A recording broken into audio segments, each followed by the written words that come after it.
Non. Mais je vais vous expliquer. C'est le passage de Marie-Madeleine, en tout cas la pécheresse. Une grande pécheresse, mais bon, elle a quand même beaucoup d'amour dans le cœur. Et la miséricorde, c'est voir l'amour plus que le péché. Voilà. Autrement dit, ce que je veux dire par là, la miséricorde, c'est voir le positif chez la personne plus que le négatif, même s'il y a beaucoup de négatifs. Hein, voilà. C'est passer par-dessus. C'est pas la même chose que le pardon. Là, il n'y a pas de pardon forcément, mais... Hein.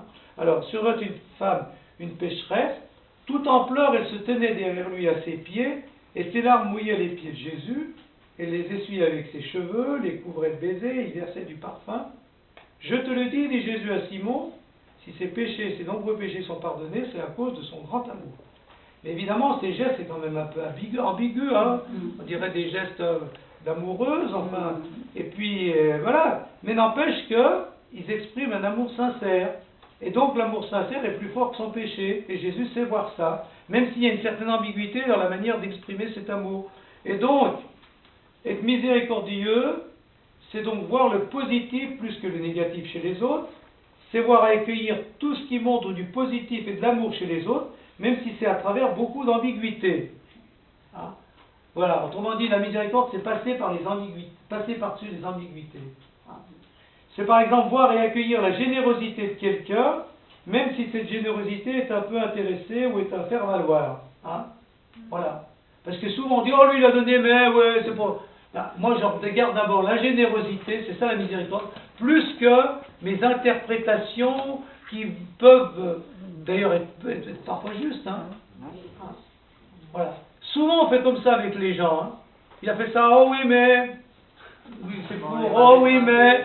Oh oui mais... Bon, moi je crois que la miséricorde c'est enlever le oui mais. Hein? Bon, donc c'est une autre manière de voir la miséricorde. Hein? Il y en a quand même pas mal.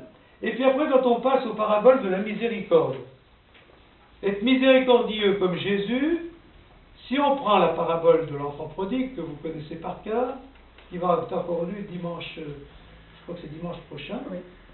Parce que dimanche-là, l'autre d'après, je dirais, c'est laisser libres les autres, même si cette liberté conduit au mal. Voilà. Et c'est ce que Dieu a fait avec l'homme. On voit les résultats. Hein. Dieu a laissé libre l'homme. Voilà. Donc, Jésus laisse libre ceux qu'il appelle. Le jeune homme riche, ben voilà. Ah, ben oui. Il dira non, mais il l'a laissé libre. Jésus n'oblige pas à croire en lui, n'oblige pas à lui répondre ou à le suivre. Hein. Pas de pression, pas de chantage, pas de menace. Voilà. Ben ça, c'est pas forcément facile. Hein. Laisser libre les gens. C'est aussi ça une attitude de miséricorde. Si on prend la parabole de l'enfant prodigue ou du Père miséricordieux, si on prend tout ce qu'il a vécu, il commence par donner la liberté, accepter. Hein. Donc ça veut dire que nous, il faut accepter la liberté. C'est ça aussi un acte de miséricorde. On est tous tentés par la pression, hein, par l'obligation, par... voilà. Aujourd'hui, on est dans une situation, au niveau de la religion, ben, avant, les curés, ils exerçaient de la pression sur les gens, ils leur faisaient peur et ça marchait. Hein. Maintenant, on est complètement... Comment? Ça marche plus. Non, ça marche plus, hein. Ça marche plus.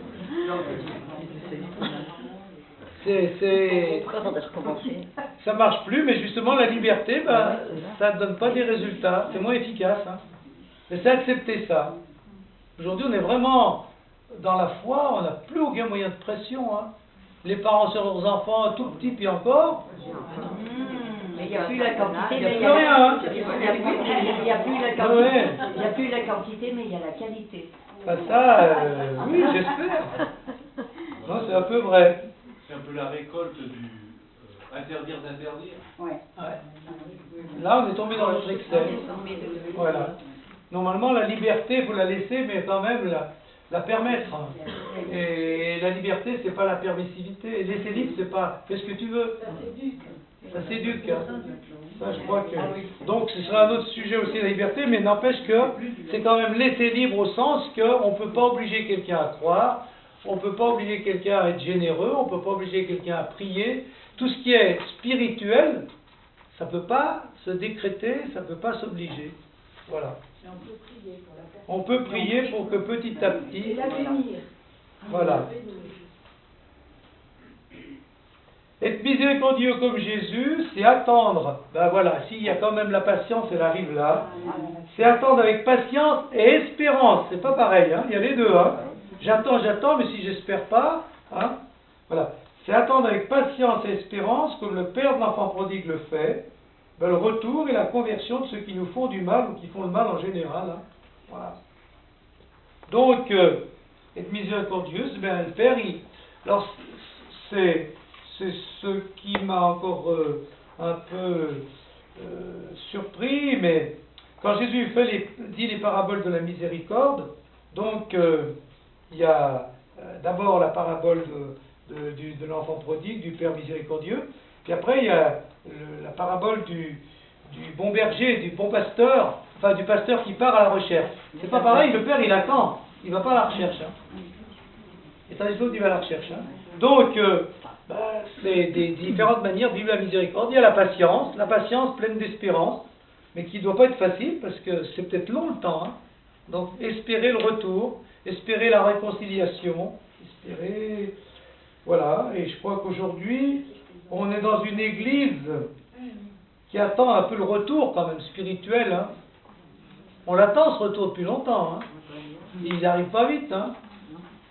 De temps en temps, il y a quelques petits signes, puis nouveau, on dit, ben oui, hein, les nouvelles générations, un grand élan, ben oui, ça revient pas facilement quand même. Hein.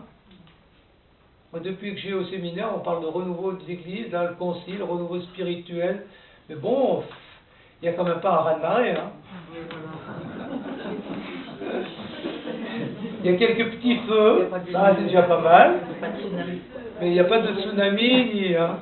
Il n'y a pas besoin des pompiers pour aller éteindre le feu. Hein. Voilà. Mais justement, c'est peut-être ça, il faut attendre. Ça ne se fait pas comme ça. Hein. Ouais. Donc, attendre. La miséricorde des saisis, attendre. Et puis, être miséricordieux comme Jésus, c'est apercevoir ceux qui font un retour vers le bien et courir les accueillir, les embrasser, leur faire la fête, pour les encourager à se remettre sur le bon chemin, pour les encourager à ressusciter, à repartir vers une vie nouvelle. Donc la miséricorde, c'est aussi la joie, hein, de voir ceux qui se convertissent, de voir ceux qui s'éveillent spirituellement, c'est la joie, c'est la fête qu'on peut leur faire, qu'on doit leur faire, c'est l'encouragement qu'on doit leur donner. Hein. La miséricorde, c'est aussi ça. Hein. Si on voit le parabole de l'enfant prodigue, donc j'ai mis laisser libre, attendre avec patience, et en même temps après se réjouir et encourager et je dirais, oui, ressusciter, c'est-à-dire redonner vie, la vraie vie, à ceux qui se sont éloignés. Bien, donc ça c'est tout ce qui concerne le Père miséricordieux. Est-ce que dans la parabole que vous connaissez, il y a d'autres, j'ai mis ces trois choses moi, est-ce que vous voyez autre chose qui définirait la miséricorde?